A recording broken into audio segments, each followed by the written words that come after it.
I, Dr. Jordan Breeding, could sit here and point out all the things that don't really make sense in Zack Snyder's Justice League, like the Amazons apparently hoping to kill an alien box with swords and arrows, or Martian Manhunter seemingly impersonating Martha Kent in the hopes of, I don't know, hooking up with Lois. I mean, that's my guess as to what the hell that cameo was all about. But what's really stressing me out is how apparently everybody in the entire world of Justice League learned to drive by watching their grandma play GTA 5. The 80-year-old woman took over the controls.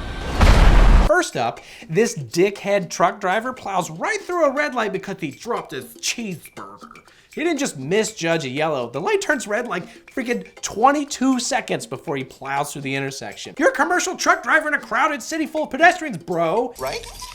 I start on Monday? True story.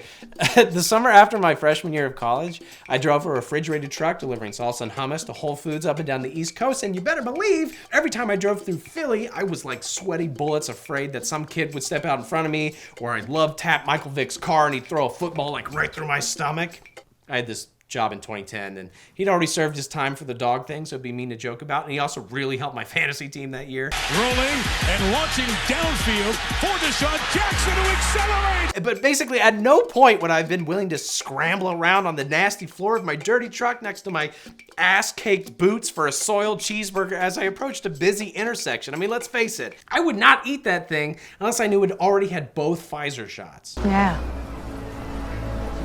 You know what you mean. Almost as dumb is Iris West driving through that same intersection without bothering to check for, say, trucks the size of Doomsday, barreling at full speed. I mean, sure, she technically had the green light, but also she drives for like, what, 50 feet? Without ever glancing at the road? What if somebody was turning into her lane? Yes, Ezra Miller is a very attractive Jewish boy, but even if Iris hadn't slammed into the truck, which is ridiculous, she hits the back of the truck like it'd basically already gone through, she would have almost certainly slammed into a parked car or run over a couple dozen children while distracted by Flash's well-defined cheekbones and hilarious insights into brunch. Did you want to fight? Is that the deal? Whoa, bro. Even worse, she hits the back end of that truck hard enough to entirely flip her car. How much speed had she built up in such a short stretch of time? She must have slammed on the gas, gunning it all to hell, but without ever looking at where she was going? She apparently didn't even have time to throw on her damn seatbelt. Does her car even have seatbelts? Did those just not get invented in this universe? Any idea who or what that might be? And maybe it's not a full vehicle, but what about that moron pushing the hot dog cart? Does nobody in the Snyderverse know to look both ways? Or maybe he's a deaf and blind hot dog vendor. And what we really need is for Zack to add 2 more hours to the movie to really flesh out this vendor's life story and the struggles he overcame to become the Helen Keller of meat snacks, only to have his livelihood exploded in a single careless incident and then his product stolen by a literal superhero trying to get a job as a dog sitter. I mean, there's a couple million HBO Max subscriptions right there. I always bring a meat snack. Later, or I guess in reality much earlier, Mommy Cyborg experiences a fatal car accident. Though it's not entirely clear who's at fault, but since she was T-boned, it's definitely somebody's fault because most roads don't just randomly cross without warning. And given everything that we're learning, I bet she and the other driver just freaking blew through a 4-way intersection simultaneously without looking because they both secretly hoped they were the invincible second coming of Superman. It's like Unbreakable if everybody is simultaneously Bruce Willis and Samuel L. Jackson, but nowhere near as awesome as that sounds.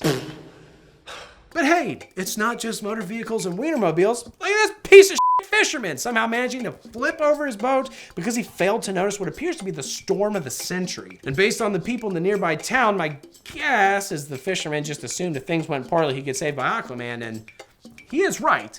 And maybe that's just what happens in a universe full of superheroes. Everybody becomes personally very reckless, which is kind of the basis for the Kingdom Come comic. And so maybe everybody driving around like children on opiates is some sort of sick meta reference.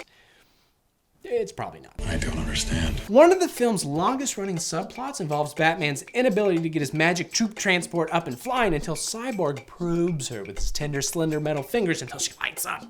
Apparently she wanted to fly the whole time, but wasn't too keen on doing it for Batman.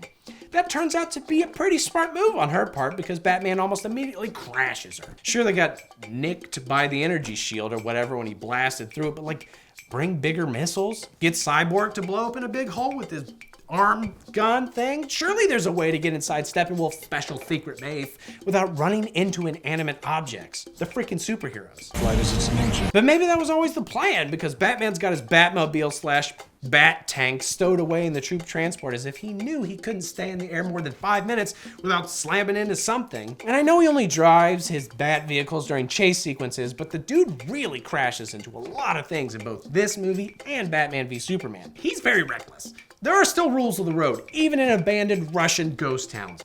Batman. Isn't that right, Batman? Why did you say that name? And even though we're not explicitly told what happened, we should probably assume that Barry Allen's dad killed his mom by just running her over. I mean, sure, he says he was framed, but at this point we can't trust anybody. Not with the car, not with the truth. Son, I'm gonna level with you. I did kill that prostitute. Also, I'm not saying it was bad driving that caused the Nightmare future, but the burned out husks of cars on the freeway sure are arranged haphazardly. Looks like there was a lot of crashing at some point, and I doubt that's all Superman's fault.